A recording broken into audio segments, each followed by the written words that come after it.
Capitolul 24. În timp ce Petru turna în pahare șampania, Cristina așeza lumânările pe tortul imens.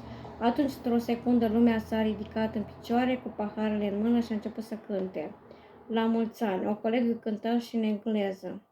Unul dintre colegi o fotografiase, surprinzând-o veselă în timp ce ciocnea paharul cu Cristina și ura la mulți ani. Apoi după un timp scurt, ei au plecat, pentru că ea era îngrijorată din cauza copiilor. Nici nu mai ține minte când și-a luat rămas bun de la Cristina. Tot drumul până acasă se confruntă cu această stare proastă care nu-i dădea pace. Doamne, numai să nu se întâmplase ceva rău cu Mihai. De câte ori lipsea de acasă, tatăl ei se lega de Mihai și îl mai bătea. Era ora 6 când intrase pe ulița din sat, unde se afla casa ei. Inima ei început să se bată atât de tare, luând o razna, când văzu că întreaga stradă era înțesată de oameni consăteni care vociferau. În momentul când mașina lui Gabi ajunsese în dreptul casei ei, ea se sesiză îngrozită că acolo staționa o salvare, un echipaj de poliție și era adunat o grămadă de lume. Doamne, acum își explică ea de ce avusese ea această stare proastă. Cu siguranță se întâmplase ceva foarte grav. Numai ea știe în ce stare se aflase când deschisese portiera de la mașină și fugi către prima mașină de salvare. În timp ce fugea spre salvare, se simți cum inima ei bate nebunește, iar tâmplele îi zvâcneau atât de tare încât simțea că leșină, îi vine să leșine. Ajuns în dreptul ușilor, deschise ușa și reuși să-l vadă întins pe Mihai, care chiar în acea secundă era bandajat de o asistentă. Exact când vrea să-l strige, fu dat la o parte de un asistent, care intră val vârtej în acea salvare, închisând ușile după el. Stați, nu plecați, deschideți ușile, e fratele meu, strigă ea speriată. Nu știu de ce, dar sânziana nu fusese auzită de cei din salvare și chiar în secunda următoare aceasta deja pornise. Atunci, în acel moment, ea simți cum apucă o jale cumplită. Într-o clipă o cuprinse o panică de nedescris care o învăluiseră ca într-un vârtej. Deodată îi se făcu atât de tare rău încât simți că nu poate să respire.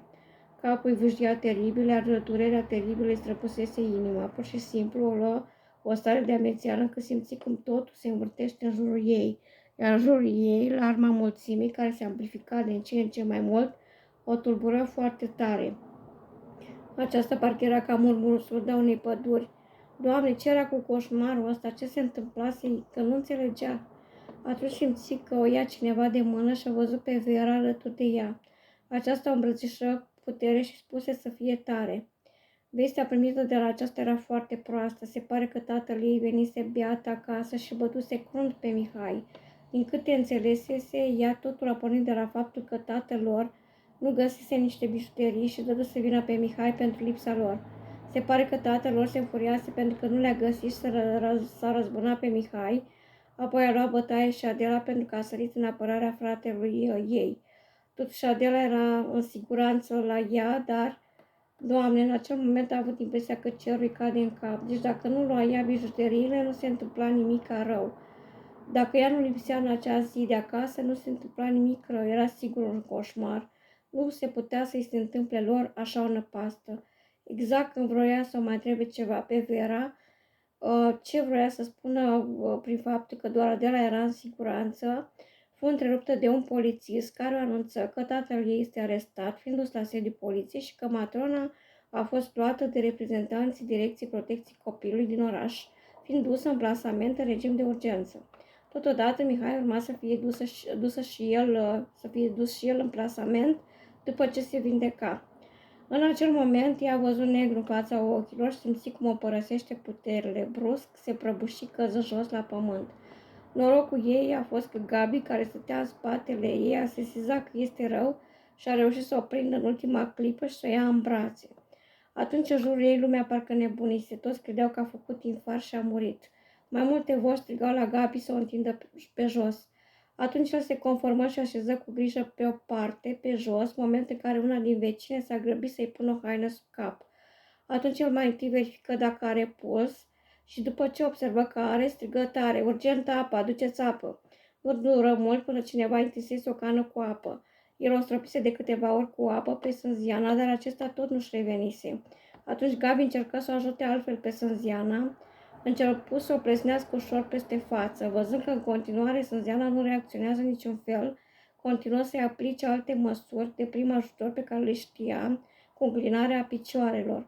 Cu greu Sânziana își reveni din leșin și atunci se simțea atât de slăbit încât Gabi o luă în brațe și o duse la mașina lui. Măi băiete, ai grijă de ea, vocifera lumea la el.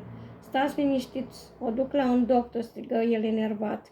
De fapt, mințise pentru că o ducea pe Sânziana la doamna Marta. Lumea asta nu era bună de nimic, se gândea el. Puteau să sară altfel în ajutorul copilor. În schimb, ei au chemat poliția, așa cum se mai mirau că Sânziana era rău. Acum deja rău era produs. O singură persoană putea să o ajute pe Sânziana și aceea era doamna Marta, care avea relații cu oameni de bază din oraș. În mintea lui perspicace își dădea seama că numai Marta putea să o ajute pe Sânziana și să o liniștească.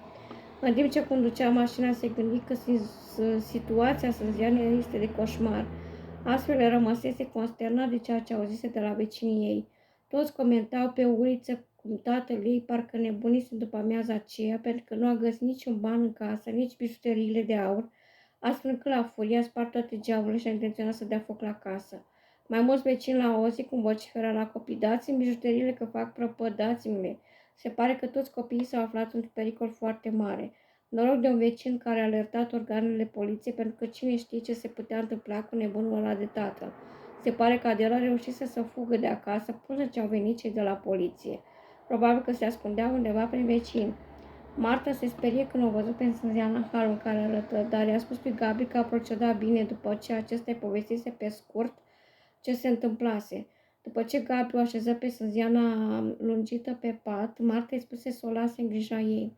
Atunci Gabi plecă foarte mult din casa Martei. Chiar nu se gândise că după amiază atât de frumoasă poate să fie curmată atât de urât de un incident total neprevăzut.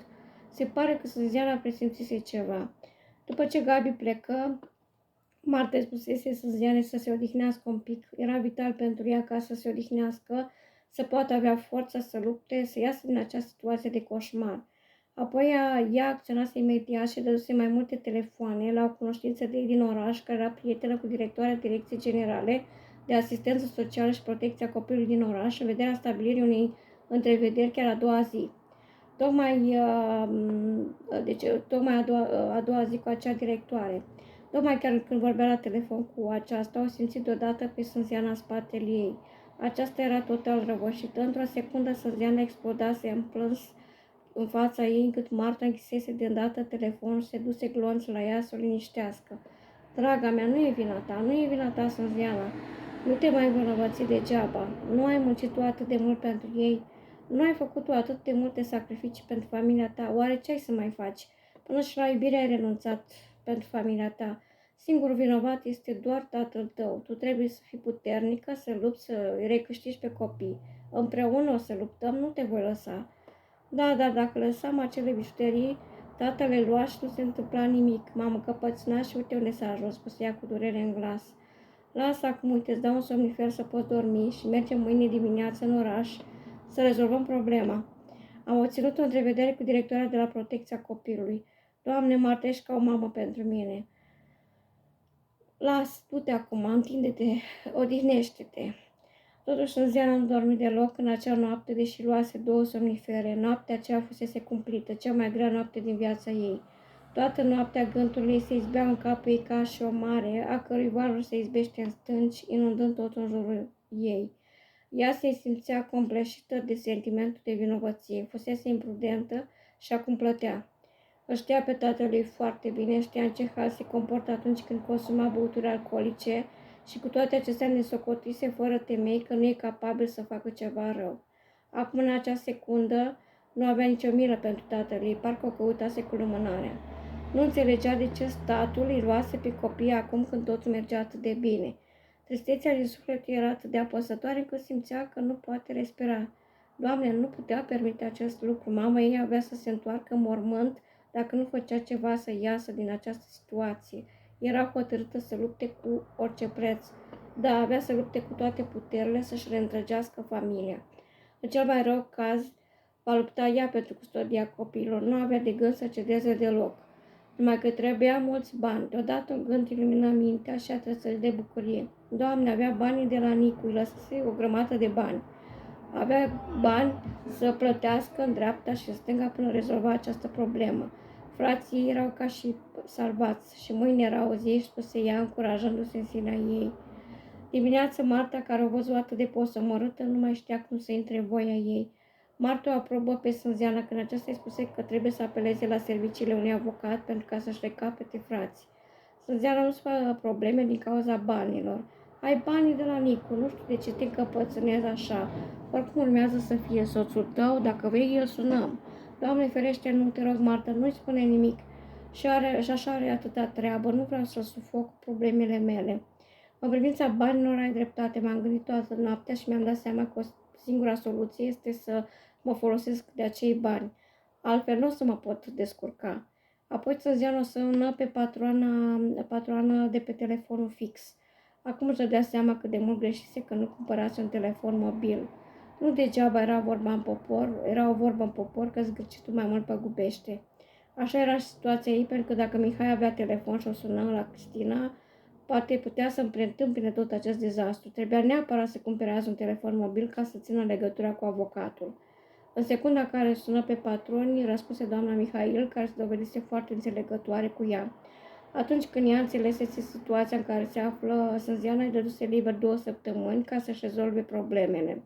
Sânziana, după ce îi mulțumi frumos doamnei Mihail, se duse la Marta și spuse că patroana ei are un suflet de aur. Da, ai dreptate, puțini oameni sunt pe lumea aceasta atât de sufletiști așa cum este ea. Dumnezeu să-i dea numai bucurii pentru că merită, exclamă Sânziana. Ulterior, după ce ele mai vorbiră cu avocatul la telefon, hotărâseră să plece către oraș. În acea dimineață, Gabi nu fusese disponibil, fiind ocupat cu treaba, astfel că ele au apelat la serviciile vecinului Martei, care o mai dusese pe Sânziana trecut cu mașina. Marta îi spusese Sânzianei că trebuie să meargă mai tipe la casa ei, să ia niște hăinuțe pentru copii. Atunci Sânziana o podidiră din nou lacrimile. Nu, cu siguranță asta nu era viața ei. Era un coșmar care nu se mai termina.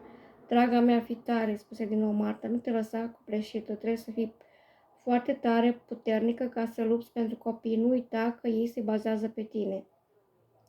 Bine, să mă strădui, răspunse Sânziana, timp ce se lupta să-și țină lacrimile.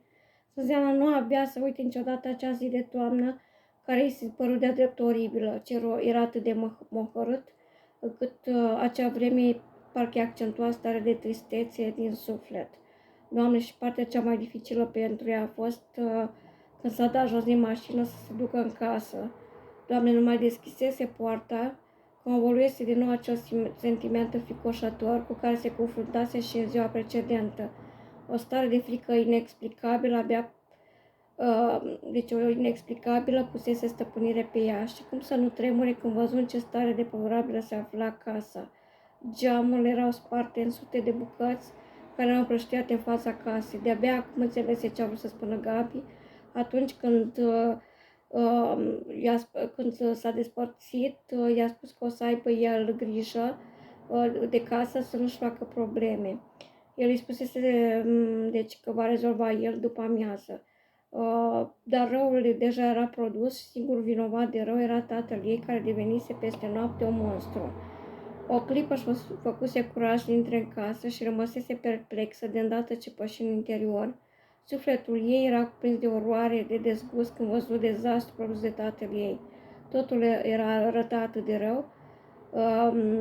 Mă rog ca afară, pentru că aici constatase că toate cioburile de pe jos proveneau din biberourile care aparținuse lui tanti Vica. Unul nu mai era întreg, cărți de ei erau rupte și risipite în amândouă camerele pe jos. Niciun dulap din camera copilor nu mai era întreg. Sertare smulse erau pe jos, parcă era o casă vandalizată. Parcă trecuse tâlharii pe aici.